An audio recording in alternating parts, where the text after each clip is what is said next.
전능하사 천지를 만드신 하나님 아버지를 내가 믿사오며 그 외아들 우리 주 예수 그리스도를 믿사오니 이는 성령으로 잉태하사 동정녀 마리아에게 나시고 본디오 빌라도에게 고난을 받으사 십자가에 못 박혀 죽으시고 장사한 지 사흘 만에 죽은 자 가운데서 다시 살아나시며 하늘에 오르사 전능하신 하나님 우편에 앉아 계시다가 저리로서 산자와 죽은 자를 심판하러 오시리라. 성령을 믿사오며 거룩한 공예와 성도가 서로 교통하는 것과 죄를 사하여 주시는 것과 몸이 다시 사는 것과 영원히 사는 것을 믿사옵나이다. 아멘.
오늘 우리들에게 주신 말씀입니다. 신약성경이고요.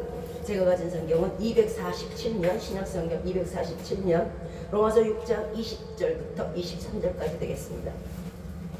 로마서 6장 20절부터 23절이고요. 제가 가진 성경은 신약성경 247년이 되겠습니다. 247년, 로마서 6장 20절부터 23절입니다. 247년 신약성경이죠. 자, 찾으신 줄 알고 제가 먼저 신약성경 247년 로마서 6장 20절을 먼저 읽도록 하겠습니다. 너희가 죄의 종이 되었을 때에는 의에 대하여 자유하였느니라. 너희가 그때 무슨 열매를 얻었느냐?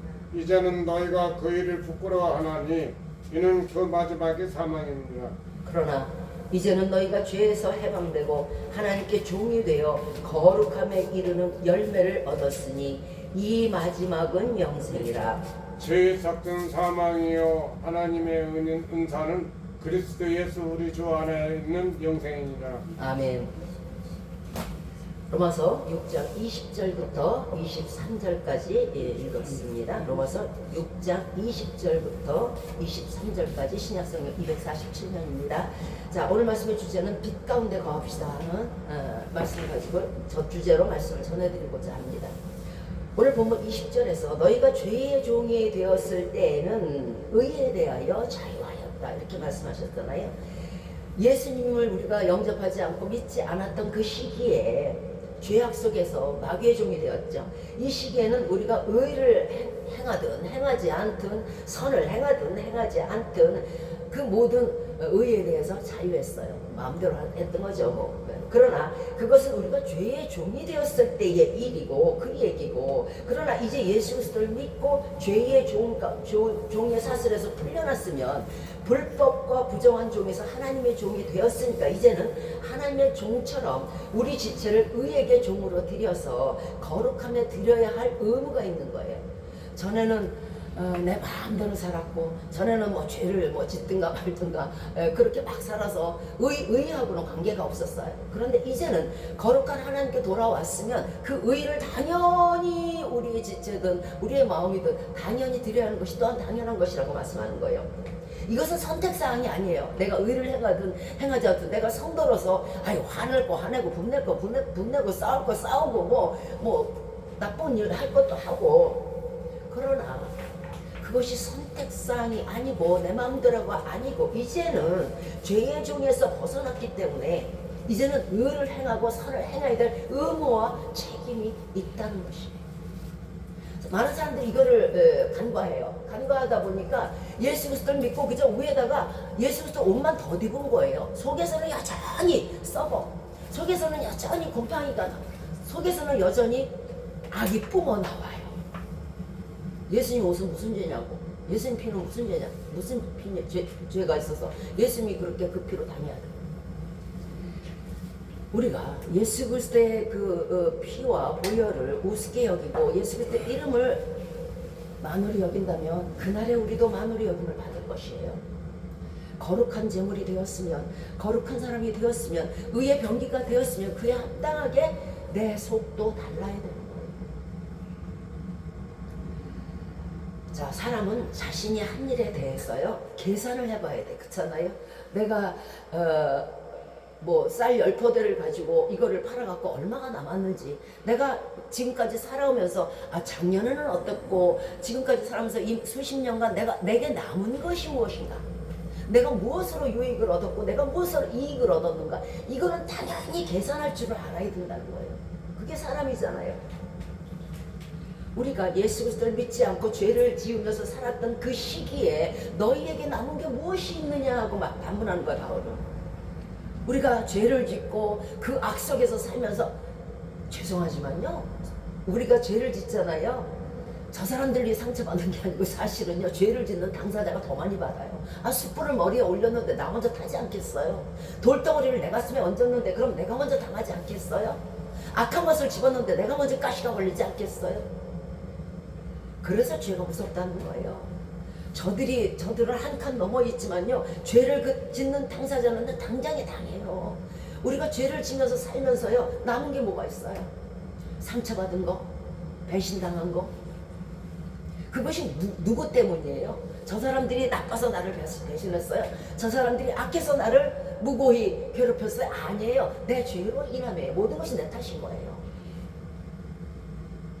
자, 우리가 예수 그리스도 믿지 않고 그 속에서 마음껏 진짜 짐승처럼 하고 싶은 거 다 하고 그냥 그렇게 살았을 때 남은 것이 뭐예요? 우리에게 하나도 천국에 가지고 가지 못할 일들만 잔뜩 쌓아놨잖아요. 적어도 예수님이 그래 너 잘했다 하는 칭찬은 들어야 되는데 전혀 관계없는 일들만 했잖아요. 반대로 우리가 예수 그리스도를 믿고 죄를 회개하고 얻는 것이 무엇이에요? 이것도 계산을 해봐야 되잖아요. 내가 예수 그리스도를 믿지 않았을 때는 그래 하나도 가져갈 거 없고 그야말로 세월만 정말 꾸겨서 휴지통에 버렸을 뿐이고 아무 남은 거 없을 뿐이고, 그러나 그럼 내가 예수 그리스도 믿고 얻은 건 또 뭘까? 본문 21절에서 그 말씀을 하시는 거예요. 너희가 예수 그리스도 믿고 얻은 그 축복이 뭔지, 얻은 이득이 뭔지, 얻은 유익이 뭔지 그것을 말씀하신 거예요. 21절에서 그 죄악 중에 돌아다닐 때 얻은 것이 그 마지막은 마귀가 정한 사망이라는 거예요. 그런데 22절에서 예수 그리스도께 돌아와서 의의 종이 되었을 때에 그 마지막은 예수 그리스도 안에 있는 생명, 영생이라는 거예요. 그러니까 예수 그리스도 믿지 않고 죄의 종이 되었을 때 얻은 것은 사망이요, 예수 그리스도 믿고 의의 종이 되었을 때의 유익은 영생이라는 거죠. 얼마나 하늘과 땅처럼 차이가 큽니까? 죄의 종이 되었을 때는 우리가요, 죄를 짓는 것이 아주 당연해요. 그런데 이제 의의 종이 되었을 때는요, 의를 행하는 것이 당연한 거예요. 그냥 너희 그대로 살아. 내가 그냥 네 죄를 다 씻어주고 의의 옷을 입혀줄게. 그걸로 끝이 아니라는 거예요. 여기에서 성도들이 제대로 이것을 간파한다면요, 절대로 그렇게 살면 안 돼요. 아, 전에는 내가 그렇게 해도 됐어. 죄를 지어도 됐고 마구잡이로 싸우고 욕하고 시기하고 해도 됐어. 근데 이제는 안 된다는 거예요. 이제는 그렇게 하면요, 의무에서 탈락자가 돼요. 그렇게 하면 자기의 임무를 제대로 못하는 거예요. 그렇게 하면 자기의 직분을 제대로 감당하지 못하는 거예요. 예수 그리스도 믿었으면요, 이제 의의 병기가 되고 의의 지체가 돼서 의를 행해야만 되는 것입니다. 이것을 하지 않으면요, 절대 합당치 못한 그릇이 되고 합당치 못한 열매가 되는 거예요. 자, 오늘 바울은 말합니다. 본문 19절에서 전에 너희가 너희 지체를 부정과 불법에 들여서 사망에 거했는데 이제는 너희 지체를 의에게 종으로 들여 거룩한 영생에 이르라고 말씀하고 있는 거예요. 즉 차이가 뭐냐면요, 죄를 지었을 때 너희가 이르는 것, 다다르는 것, 그 마지막 그 종말은 사망이고, 이제 예수 그리스도 믿고 의의 종으로서 의를 행했을 때, 안 행했을 때가 아니고 행했을 때에 우리가 얻는 것이 뭐? 바로 영생이라는 거예요. 그러니까 영생을 얻으려고 생각을 하고 있다면, 천국에 가려고 생각하고 있다면 의의 병기로, 의의 지체로 하나님께 거룩한 의를 올려드리라는 거예요. 이것이 되지 않을 때는 안 된다는 거죠. 자, 여러분은 지금까지 살아오시면서 누군가에게 선물을 받은 일이 있으실 거예요. 뭐 생일이든 뭐. 예. 자, 값비싼 시계, 값비싼 구두, 값비싼 명품백, 값비싼 브랜드의 옷입니까? 여러분들이 받은 선물들이요. 그래서 이 선물을 진짜 내가 금송아지도 있네. 내가 이 선물 준 사람 내가 결코 잊지 않고 내가 이 선물은 평생 잊지 않을 거야. 너무너무 귀하고 너무너무 값진 걸 주셨네. 이렇게 말씀하실 분들이 있으십니까? 또는 아주 적은 선물이라도 아주 귀하게 받은 일이 있으십니까?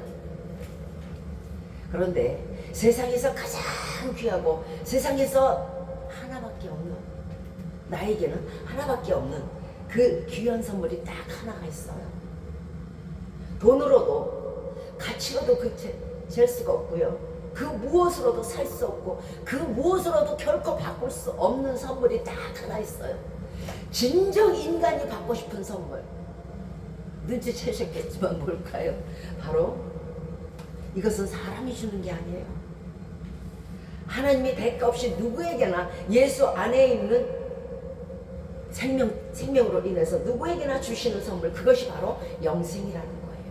이것은요, 이 영생은 하나님께서 사람을 위해서 준비하신 거예요.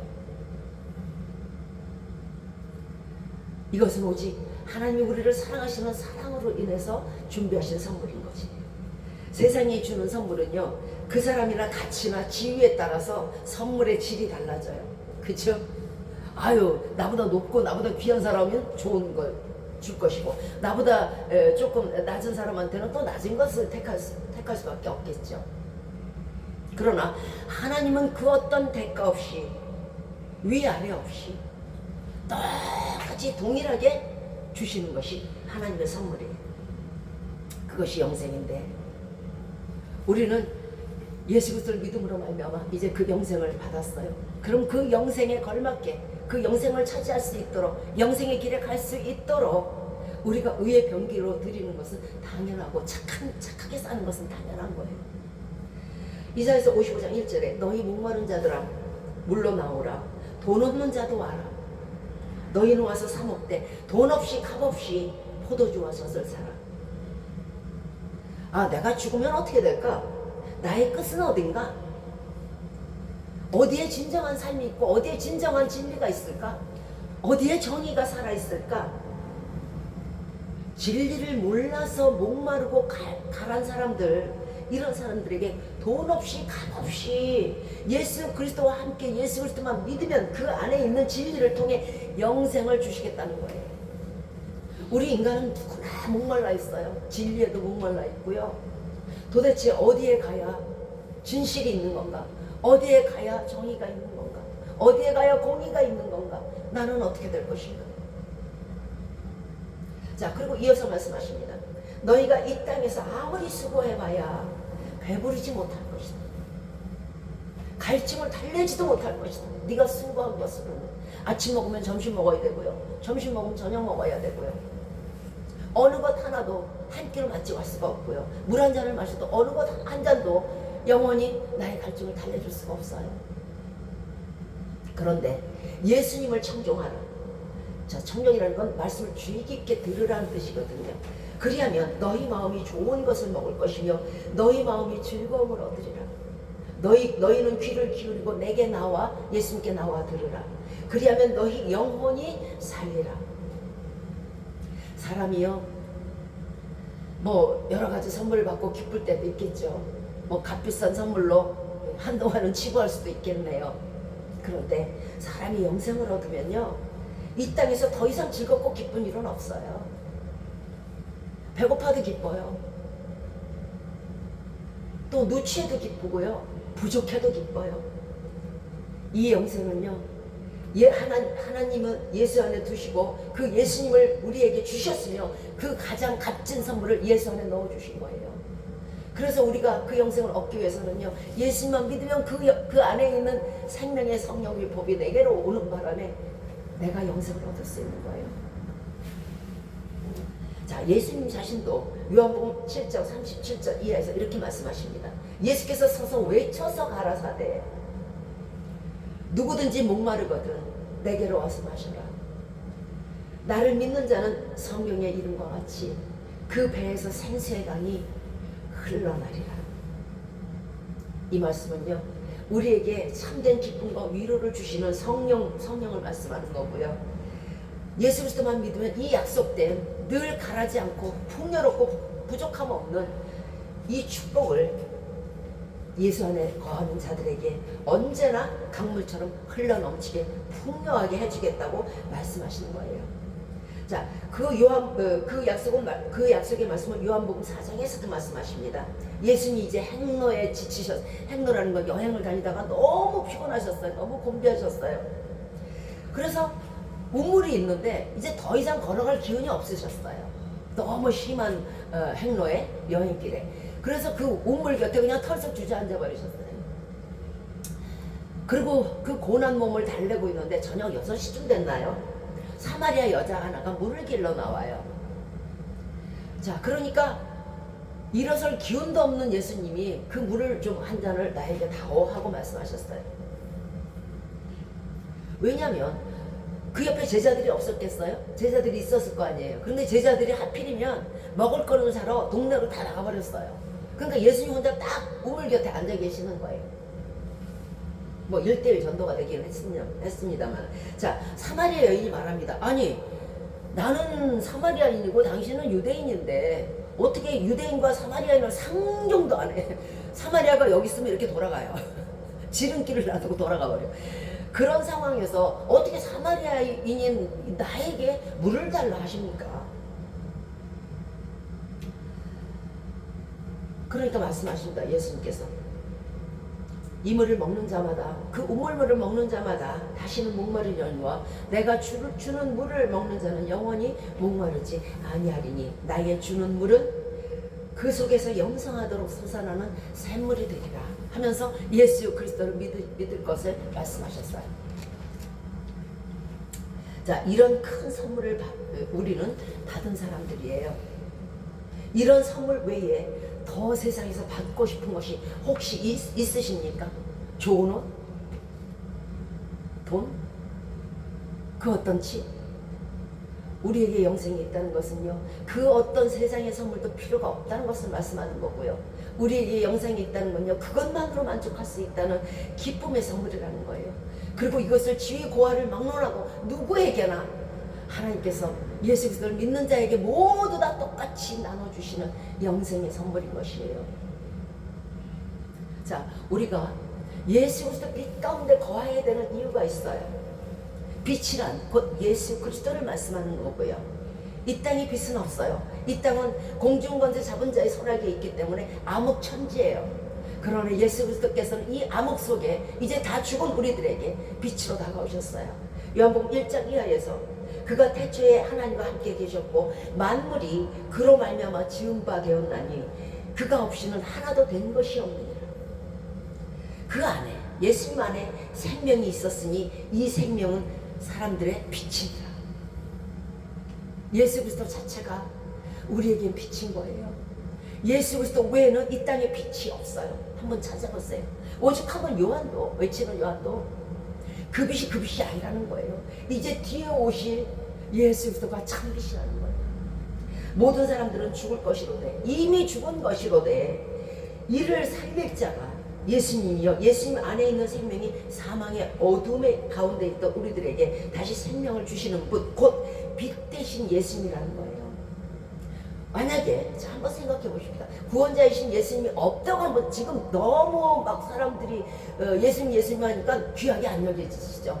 그런데 막상 예수 그리스도가 안 계시다고 한번 생각해 보세요. 어둠 아니라 암흑 아니라 진흙 그 자체예요. 우리가 가까이 있고 항상 있으니까 귀한 줄을 몰라요. 그 선물을 귀하게 여기질 않아요. 인간에게 가장 큰 선물은요 예수 그리스도 안에 있는 영생인 거예요. 자, 이 예수 그리스도의 빛을 참빛이라고 말씀합니다. 왜냐하면 참빛이라는 건요 우리 형광등 불빛을 보면 껐다 켰다 하잖아요. 등불도 껐다 켰다 하잖아요. 그죠? 그런데 참빛은요 있다가 꺼질 빛이 아닌 것이 참빛이에요. 사라질 빛도 아닌 것이 참빛이에요. 우리에게 영원히 생명을 비춰주시는 그 빛이 참빛인 거고요. 그 빛이 바로 예수 그리스도 자신이 참빛인 거예요.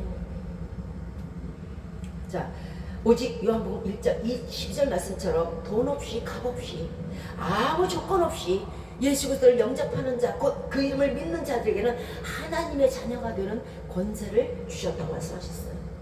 예수 그리스도를 믿으면 주께서 주신 권세로 하나님과 함께하는 자녀가 되는 것이죠. 그죠? 그러면 하나님은 영존하시는 분이세요. 그렇죠? 계속 살아계신 분이잖아요. 그렇다면 그 자녀는 단명하겠습니까? 하나님의 자녀가 된다는 것은요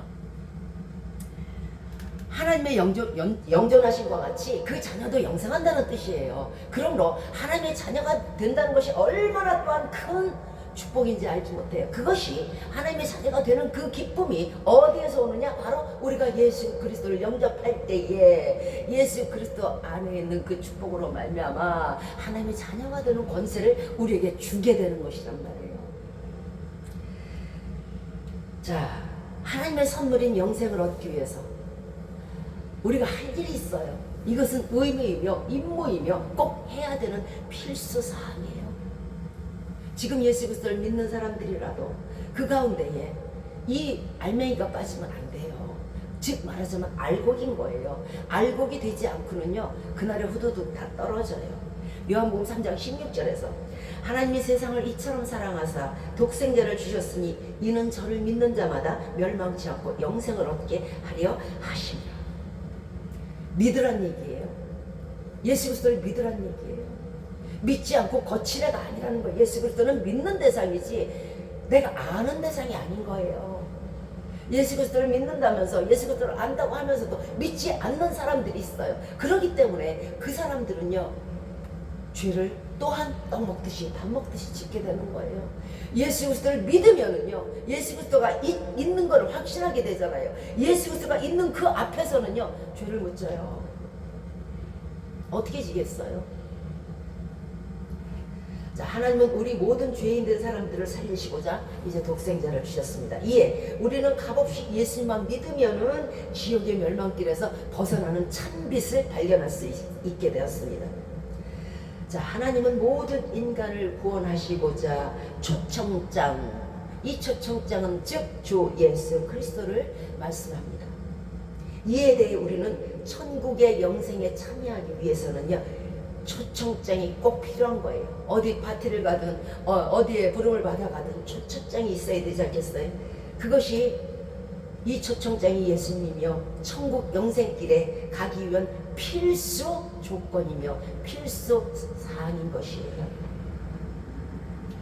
자, 우리는 오늘 이제 천국의 영생을 얻기 위해서 단호한 결단이 필요한 때인 것 같아요. 예수 믿고 영생 얻는 자와 예수 믿지 않고 멸망하는 자의 차이가 무엇입니까? 그 답은요 바로 예수 그리스도의 보혈에 있습니다. 우리는 너나 없이 모두가 죄인이에요. 이 세상에 의인은 없나니 하나도 없다고 말씀하셨잖아요. 똑같은 죄인인데 어째서 그 죄인 가운데서 의인이 나오고 그 죄인 가운데서 죄인이 그대로 있단 말입니까? 그죠? 모두 다 죄인이었는데 하나는 의인이 되고 하나는 계속 죄인으로 남아있는 거예요. 이는 예수님 앞에 나와서 그 죄를 회개할 때에 의인의 신분으로 칭의가 되는 것이고 즉 탈바꿈이 되는 것이고 의인의 신분으로 옷을 덧입게 되는 것이요 죄 가운데서 회개치 아니할 때 그 죄가 그대로 있음으로 말미암아 죄인으로 계속 멸망을 받는 거예요.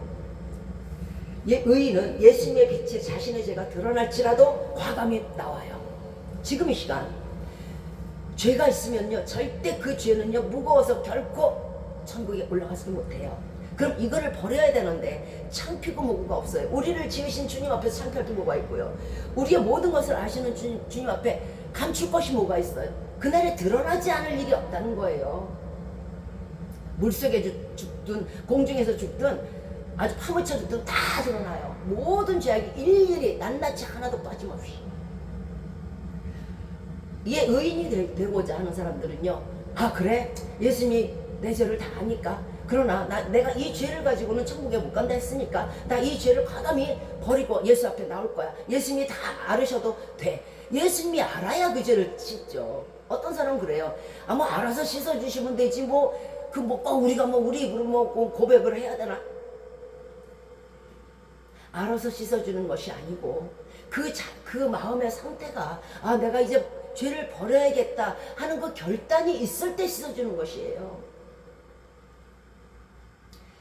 믿지 않는 사람들은요 자신의 죄가 빛 가운데 노출되고 드러날까봐 그것이 싫어요. 그것이 싫어서 안 나오는 거예요. 그런다고 그 죄가 없어져요? 여러분이 꽁꽁 숨긴다고 없어져요? 옷으로 덮는다고 없어져요? 흙으로 덮는다고 없어져요? 세멘트로 덮는다고 없어져요? 절대 죄는 안 없어지는 거예요. 하나님은요 우리를 지으신 분이시요 그 앞에서 드러나지 않을 죄가 없어요.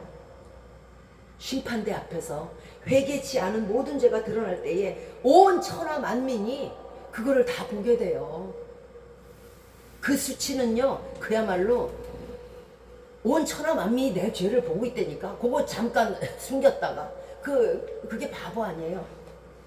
그때에 쥐구멍 아니라 바늘구멍이라도 들어가고 싶을 거예요. 그러므로 세상에서 가장 복된 사람이 누굴까요? 시편 32편 1절 말씀에 그런 사람이 있습니다. 즉 허물의 사함을 받고 그 죄의 가리움을 받은 자는 복이 있도다. 우리 모두는요 사실은 조마조마해요. 저도 그랬어요. 아유 내가 예수님 앞에 죄를 회개한다고 다 드러내놓고 말씀을 드리기는 했는데 아유 혹시라도 그 죄가 그날에 드러나는 거 아닐까? 이런 걱정을 해본 적이 아마 저만 있나요? 여러분도 아마 있으실 거예요. 그런데요 하나님은 어떤 분이시냐? 그 허물의 사함을 얻고 그 죄의 가림을 받은 자가 복이 있다. 그래서 내가 축복의 하나님이라는 그런 뜻이에요. 하나님은요 우리의 모든 허물과 죄를요 가리워 주시고 사해 주시는 분이잖아요. 아 보혈로 사한 죄가 그날에 드러날까요? 보혈로 가려진 그 죄가 그날에 드러나요? 그럼 보혈이 아니잖아요. 그러니까 여러분 믿으시기 바래요. 여러분 지금 죄 가운데 있으세요? 날마다 창피하고 두려우세요? 그것이 온 천하 만민이 알까봐 내 식구는 나중에 있더라도. 그러나 하나님께서는요 하나님의 보혈은요 그 어떤 죄라도 하나님 앞에 회개하고 돌아오면요 다 사해 주시고 그날에 하나도 드러나지 않게 하신다는 거예요. 이것이 보혈의 능력이요 보혈의 위력인 거예요. 그런데 토설치 아니하는 자 예, 종일 토설치 아니하면요 종일 괴로워요. 이 죄가 언제 어떻게 발각될까? 이 죄가 언제 어떻게 드러날까? 아니 내가 죽은 다음에 파노라마처럼 그 많은 내 수많은 죄들이 정말 얼굴을 들 수 없는 그 죄들이 나만 알아도 괴롭거늘 하물며 온 모든 사람들이 온 천하 만민이 과거와 현재 미래의 모든 영혼들이 다 안다고 한번 생각해 보세요. 그날에 온 세상에 알려질 우리의 죄를 한번 생각해 보시기 바래요. 쥐구멍, 바늘구멍, 더 진짜 요만한 천만 있어도 얼굴을 가리고 싶을 거예요. 이에 대해서 주님은 말씀하십니다. 우리는 늘 죄 때문에 사실은 전전긍긍하잖아요. 창피해. 그날이 드러나면 어떡하지? 이사야서 1장 18절에 여호와께서 말씀하시되 오라 우리가 서로 변론하자. 서로 논의해보자. 논쟁해보자. 너희 죄가 주홍같이 붉을지라도 눈과 같이 희게 될 것이요 진홍같이 붉을지라도 양털같이 되리라. 이 약속은 확실한 거예요. 그러므로 여러분이 여러분의 죄에 대해서 예수 그리스도께 회개했을 때 더 이상의 자격지심은 갖지 마시기 바래요. 이사야서 43장 25절 말씀에 나는 나를 위하여 내 허물을 도말하는 자니 내 죄를 기억하지 아니하리라. 이 말씀이에요. 하나님은요 하나님 자신을 위해서 다 죄인이면 어떻게 천국 백성 삼아요? 어떻게든 씻어야 될 거 아니에요. 그래서 독생자를 주신 거잖아요. 어떻게든 씻어놓고 그 다음에 하나님이 기억을 하시면서 정죄하시지 않으면 그건 공의가 아니에요. 하나님 기억 속에서 하나도 없기 때문에 그가 의인으로 제 예수 믿네 의인이네 이렇게 볼 수 있는 거예요. 우리 마음속에서 어떤 사람을 홍길동이라는 사람을 볼 때에 내 마음에 저 사람 도둑이래 저 사람 살인범이래 이런 마음을 갖고 있으면요 어떻게 그 사람을 정죄를 안 해요? 당연히 정죄하죠. 저 사람이 그랬대. 앞으로는 아니라도. 그런데 이 기억이 없다. 홍길동 아이고 안녕하세요 아이고 참 선하게 생기셨네 이걸로 끝이라는 거예요. 하나님은 그래요. 우리는 아닐지어도 우리 죄가 그렇게 주홍같이 많고 정말 진홍같이 붉었는데도요 하나님께서 양털처럼 희게 하셨어요. 눈보다 더 희게 하셨어요. 그리고 그것을 기억을 하세요. 그러므로 여러분이 내 죄가 드러날까 전전긍긍하지 않으셔도 돼요. 하나님 기억 속에 없는데 누가 우리를 정죄할 거예요? 나는 전혀 모르는 사실인데 천국은 하나님 건데 뭐. 보혈로 싹 덮어준 그 우리의 진홍 같은 죄를 누가 그걸 들춰낼 거예요? 닫으면 열 자가 없고요 열으면 닫을 자가 없어요. 감히 하나님의 보혈을 들춰낼 자가 없는 거예요. 그러므로 죄에 대해서 이제 더 이상의 어떤 사람은 계속적으로 그걸 회개하는 사람이 있어요. 작년에도 회개, 재작년에도 회개하고 단번에 씻으신 거예요. 하이타가 아니란 말이에요. 여러분께서 진심으로 예수 그리스도 앞에 여러분의 과거의 죄를 회개했다면 더 이상의 자격지심 그것도 마귀가 주는 거예요. 자꾸 마귀가 줌으로 말미암아 나중에 어떻게 되냐면요 야 너 같은 죄인이 무슨 천국 간다고 그래 아예 지금부터 집어쳐 이렇게 나와요. 계속적으로 사람을 낙심케 하는 게 마귀가 하는 수법이에요. 여러분의 죄는요 여러분이 회개했다면 여러분이 토설했다면 여러분이 자복하고 자백했다면 결코 그날에 드러나지 않아요. 그렇게 되면 하나님의 기억 속에서 아직 있다는 뜻이 되는 거고요 말씀이 위배되는 거고요 예수 그리스도의 보혈이 그날에 아무 쓸데가 없다는 얘기밖에 안 되는 거예요. 그러나 하나님의 기억 속에 없다는 것은 하나님의 공약의 말씀이고요 실질적으로 하나님께서 그 기억을 지워버리세요 스스로. 또한 예수 그리스도의 보혈은요 그렇게 약한 보혈이 아닌 거예요. 자,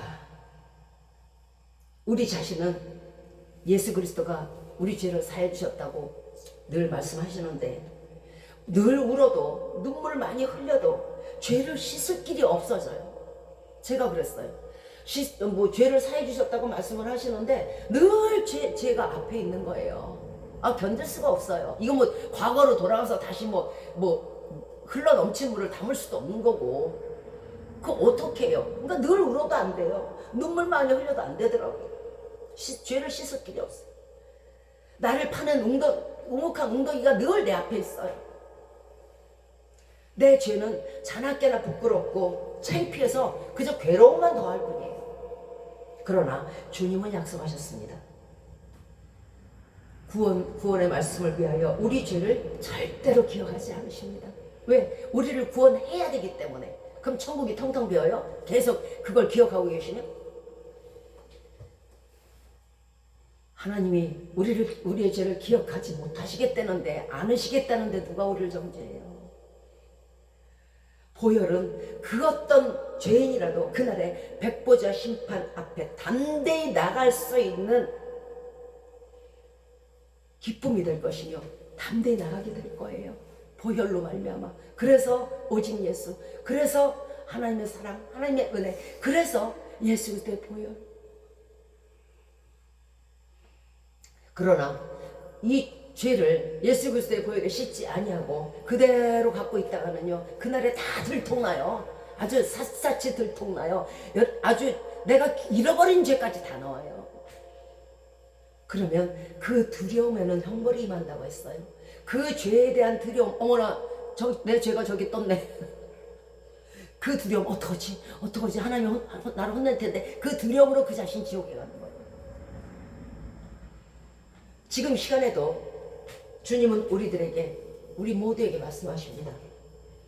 이사야서 44장 21절 말씀입니다. 너는 내 종이니라. 내가 너를 지었으니 너는 내 종이니라. 이스라엘아, 너는 나의 이짐이 되지 아니하리라. 지금 예수 그리스도 믿지 않고 요래저래 피해봐야 아무 쓸데가 없는 거예요. 왜? 여러분들을 하나님이 지으셨기 때문이고, 젖먹이는 여인은 혹시 그 자녀를 잊었을지라도 하나님은 잊지 않으세요. 당신이 어디를 가든, 여러분이 어디를 가시든 결코 여러분의 이름을 잊지 아니하시고 여러분의 머리털까지 세시면서 여러분이 돌아오기를 기다리고 계시다는 것이에요. 내가 네 허물을 빽빽한 구름에 사라진같이 네 죄를 안개에 사라진같이 쓸어버렸으니까, 도말하였으니까 너는 내게로 돌아오라. 내가 너를 구원하였습니다. 구원자는 예수 그리스도밖에 없어요.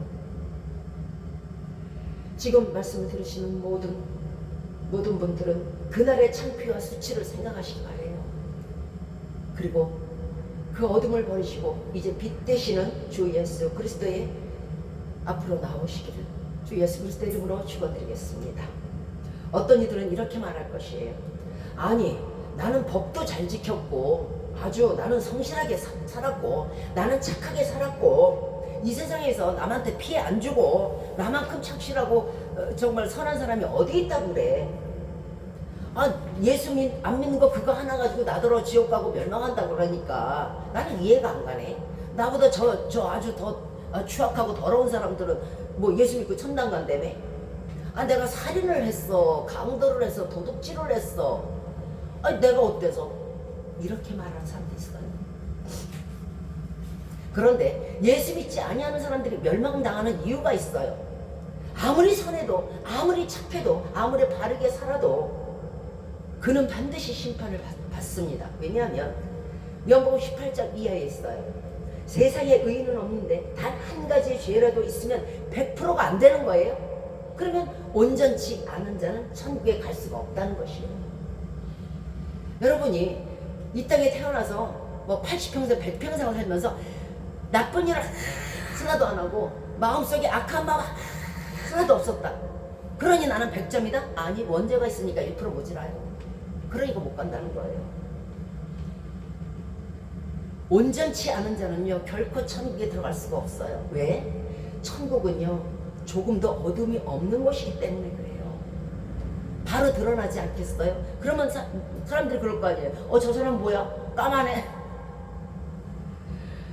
자, 요한복음 3장 18절에 예수님을 믿는 자는 심판을 받지 아니하는 것이요 믿지 아니하는 자는 하나님의 독생자 이름을 믿지 아니함으로 벌써 심판을 받은 것입니다. 그 정죄가 어떠냐면, 그 정죄는 이것이니 곧 빛이 세상에 왔으되 사람들이 자기 행위가 악함으로 빛보다 어둠을 더 사랑한 것이요 예수 그리스도보다 마귀를 더 사랑한 것이요. 악을 행하는 자마다 빛을 미워하여, 내가 악을 행했으니까 그 악을 아는 빛이 싫은 거예요. 그 악을 아는 하나님이 싫은 거예요. 그러니까 미워하게 된다는 거예요, 예수 그리스도를. 그 행위가 드러날까봐 빛으로 오지 않아요. 자, 빛이신 예수님을 피하고 미워해서 살아남을 수 있는 인간이 어디 있겠어요? 한 명도 없어요. 자, 살인도 안 하고 강도도 안 하고 도둑질도 안 했다고요. 우리는 구원받은 강도를 기억하실 거예요.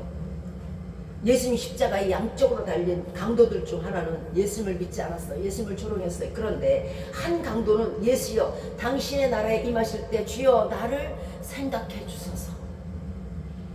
감히 구원해 달라는 소리도 못하고 그냥 생각만 조금 해주세요. 구원해 주실 것을 믿는 믿음으로 이렇게 말했어요. 예수님은 말씀하십니다. 내가 진실로 내게 이르노니 오늘 네가 나와 함께 낙원에 있으리라. 강도도 살인범도 수천 명, 만 명을 죽였어도 회개하며 살지만 내가 착하다 하며 나는 죄짓지 아니하였다 하며 회개치 않는 자는요 절대로 구원을 얻을 수가 없는 거예요. 행악자요 강도라 할지라도 예수를 믿는 믿음을 가지면 구원을 얻게 돼 있어요. 바르게 살았다고 자부하는 사람들도 예수 믿는 믿음이 없으면 천국에 갈 수 없는 거예요. 자, 이는 로마에 가면 로마법을 따르라는 말이 있어요. 천국의 주인이 누구며 영생을 주시는 분이 누군가를 기억해 주시기 바래요. 이걸 확실히 인지해야 돼요. 내가 천국에 가야 되는데 거기 주인이 누구지? 내가 천국에 가야 되는데 어떻게 가는 거지? 천국의 법은요, 예수 믿는 자는 천국에 들어간다. 이것이 천국의 법이에요. 또 영생은 예수 믿는 자에게 주어진다. 이것이 천국의 법이에요. 그리고 선물인 것이에요. 요한복음 8장 12절에서 분명하게 말씀하십니다. 나는 세상의 빛이니 나를 따르는 자는 어두움에 다니지 아니하고 생명의 빛을 얻으리라. 즉 예수를 믿으면요 반드시 그 사람은 어두움에 다니지 아니하고 마귀들과 같이 룰루랄라 짝짝꿍 하지 않고 반드시 영생을 얻는다는 거예요. 왜? 예수 그리스도 자신이 생명이기 때문에. 이제는 우리가 예수를 믿을지 안 믿을지, 조금 있다가 믿을지, 아니 나중에 믿을지, 죽을 때까지 아니면 예수님 안 믿을 거야 하든지 너네나 믿어라 하는 사람들이 있습니다. 그러나 이제는 더 이상 미루어도 안 될 상황에 처해졌어요. 로마서 13장 12절 이하에서 밤이 깊고 낮이 가까웠으니 그러므로 우리가 어둠의 일을 걷고 빛의 갑옷을 입자. 자, 죄악된 밤이 깊으면요 반드시 낮이 오는 거예요. 죄악된 밤이 깊고 마귀가 창성하면요 반드시 예수님이 오시는 거예요. 이 날이 가까워지는 거예요. 우리가 이제는 모든 악을 버리고 어둠의 종에서 예수님의 빛의 갑옷을 입어야만 하는 이유가 바로 세상이 악하기 때문에 그래요. 혹자는 이렇게 말할 거예요. 아니 그 말씀은 1년 전에도 있었고 2년 전에도 있었고 3년 전에도 있었고 10년 전에도 있었고 20년 전에도 그랬거든. 그리고 죄악도 옛날에도 득식을 거렸고 전에도 득식을 거렸고 지금도 득식을 거리는데 예수님은 오지 않았잖아요. 이렇게 말하는 분도 있을 거예요. 데살로니가전서 5장 2절 이하에 주의 날이 밤에 도적같이 이를 줄 너희 자신이 잘 생각합니다. 너희가 평안하다 평안하다 안전하다 할 그때에 잉태된 여인에게 해산 고통이 이름같이 멸망의 호련이 저희에게 이르니 결단코 피하지 못하리라. 또 이렇게 반문할 거예요. 아니 그 말씀도요 도적같이 온다며. 그 말씀도 예전에도 있었고 1년 전에도 있었고 3년 전에도 있었고 10년 전에도 내가 들었거든요. 그런데 예수님이 안 오셨거든요. 이렇게 말씀하시는 분도 있을 거예요. 자, 연기가 많아지면은요 불이 붙는 거예요. 차라리 지금 제가 전해드리는 말씀을 오늘 처음 듣는 게 나아요. 지금까지 수없이 들었다면 10년 전에도 듣고 20년 전에도 들었다면 이제 연기가 많아서 불이 붙는 건 당연한 거잖아요. 여러 번 들었다면 예수님 오시겠죠. 여러 번 연기가 난다면 불이 붙을 거예요. 처음 듣는 게 낫지. 예수님이 오실 때까지 우리가 할 일은 빛 대신 예수님의 자녀이므로 빛된 생활을 하여야 할 것입니다. 어떻게 할까요? 깨어서 근신하십시오. 에베소서 5장 8절 이하의 말씀에서 너희가 전에는 어두움이더니 이제는 주 안에서 빛이라. 빛의 자녀처럼 좀 행하세요. 빛의 자녀처럼. 빛의 열매가 뭘까요? 성령의 열매를 우리가 알고 있죠. 빛의 열매. 빛의 열매는요, 모든 착함과 모든 의로움과 진실함에 있느니라. 이것이 빛의 열매예요. 이것이 오늘 본문에서 우리 지체를 의의 종으로 드리는 것이며 거룩함에 이르는 길이며 빛의 열매, 즉 예수 그리스도의 가르침의 열매를 맺는 길이에요. 예수 그리스도를 믿는다고 하면서 이것이 없다면 그 사람은 사람들에게도 지탄을 받겠지만 예수 그리스도께서는 절대 그 사람을 권치 않아요. 회개해서 끝났으면 다시 먹지 말아야죠. 개가 토한 것을 다시 먹는다 하잖아요. 내가 이제 의롭게 살려고 마음먹었고 내 죄를 버렸으면 다시는 그 죄를 반복하지 말아야 돼요. 그것이 그 죄를 다시 반복하는 이유는요, 착함과 의로움과 진실함이 없어서 그런 거예요. 옳은 것이 빠지니까 악한 게 올 수밖에 없잖아요. 의를 행하지 않냐고 진실하지 않고 예수 그리스도의 말씀대로 살지 않으니까 당연히 마귀가 그 속에 끼어드는 거예요. 빈집에 당연히 광도가 들어오죠. 왜 착하게 살아야 될까요? 마태복음 5장 16절 말씀이에요. 너희 빛을 사람 앞에 비치게 하여 저희로 너희 착한 행실을 보고 하늘에 계신 너희 아버지께 영광을 돌리게 하라. 우리가 착하게 살아야 될 이유가요, 바로 하나님께서 영광을 받으시게 하기 위해서예요. 맨날 욕만 맥히는 자식들, 맨날 사식 넣어주는 자식들, 그거 하나님께서 기뻐하시겠어요? 안 기뻐하시죠.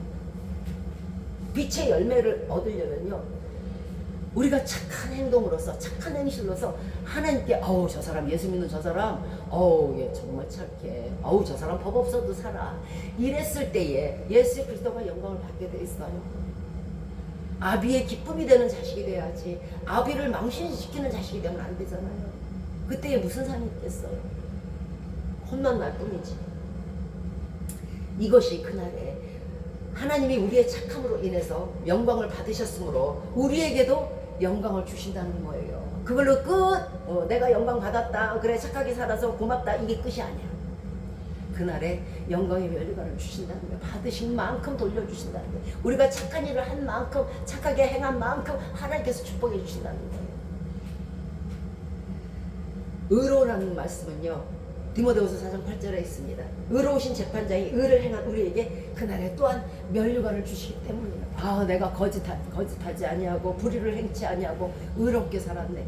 하나님의 말씀의 뜻대로 비록 억울한 일 많아, 슬픈 일 많아, 말도 안 되는 일 많아. 그런데 내가 예수 그리스도로 인해서 참고 예수 그리스도로 인해서 의를 행했네. 이랬을 때 그 의로우신 재판장은 의로운 자에게 의로운 면류관을 주게 되는 거예요.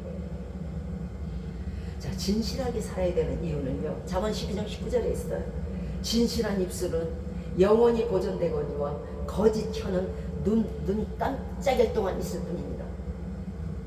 천국은요, 진실한 사람들만이 가는 곳이에요. 그래서 우리는 진실해야 돼요. 겉에는 양의 옷을 입고 속이 늑대라면 그 사람이 어떻게 천국을 가겠어요?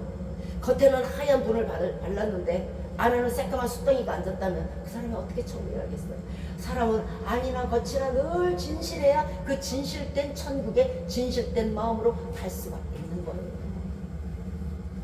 또 계시록 17장 14절에서 부르심을 입고 빼내심을 입은 진실한 자들, 곧 예수 그리스도를 진실하게 믿는 사람들은 짐승에게 이를 것이에요. 이 진실이 왜 중요하냐면요, 우리가 거짓되게 살잖아요. 마귀에게 이래저래 흔들려요. 세상에 살면서도요. 왜? 지 거니까.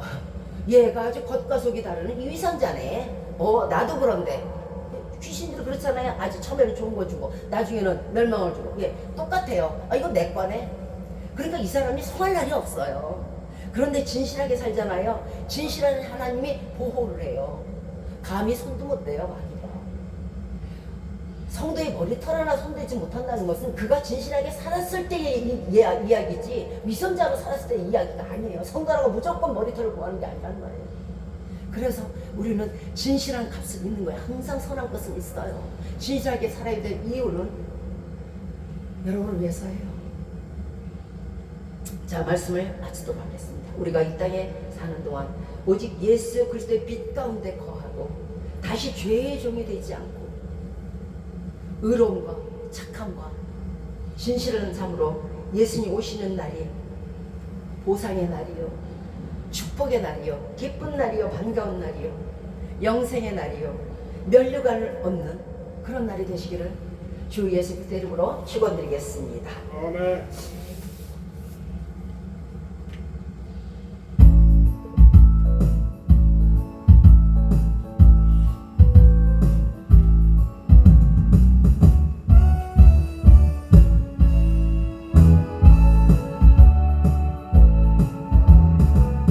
그날이 도적같이 이를 주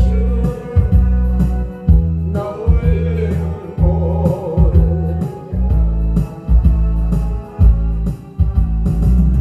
늘 깨어 있으라 잠들지 말아라 주님과 동행하라.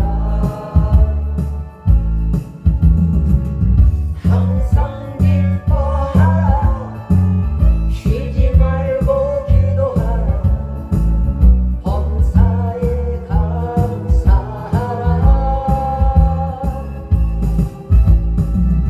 이는 예수 안에서 너에게 향하신 하나님 되시리라.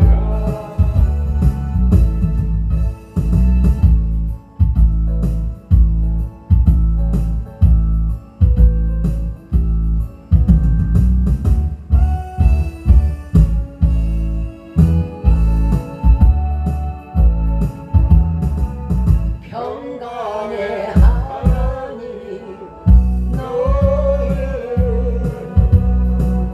거룩하게 하시고 온 몸과 영혼이 주 오실 그날을 금없기 원하노라.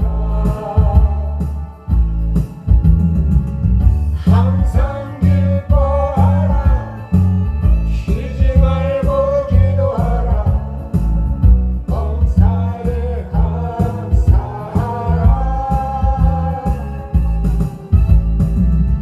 이는 예수 안에서 너에게 향하신 하나님 되시리라. 항상 기뻐하라 쉬지 말고 기도하라 범사에 감사하라. 이는 예수 안에서 우리에게 향하신 하나님 되시리라. 하나님 되시리라.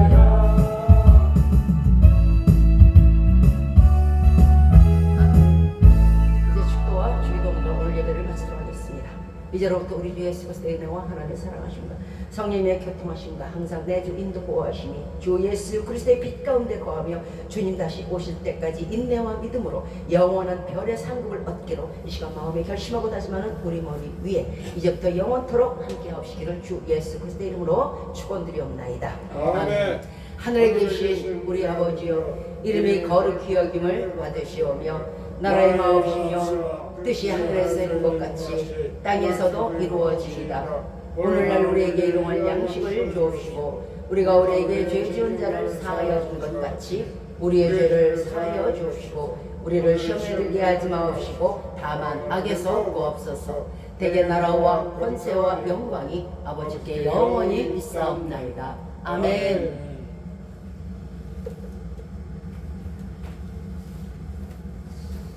수고하셨습니다. 또 잊어먹었어요. 제가 그래요.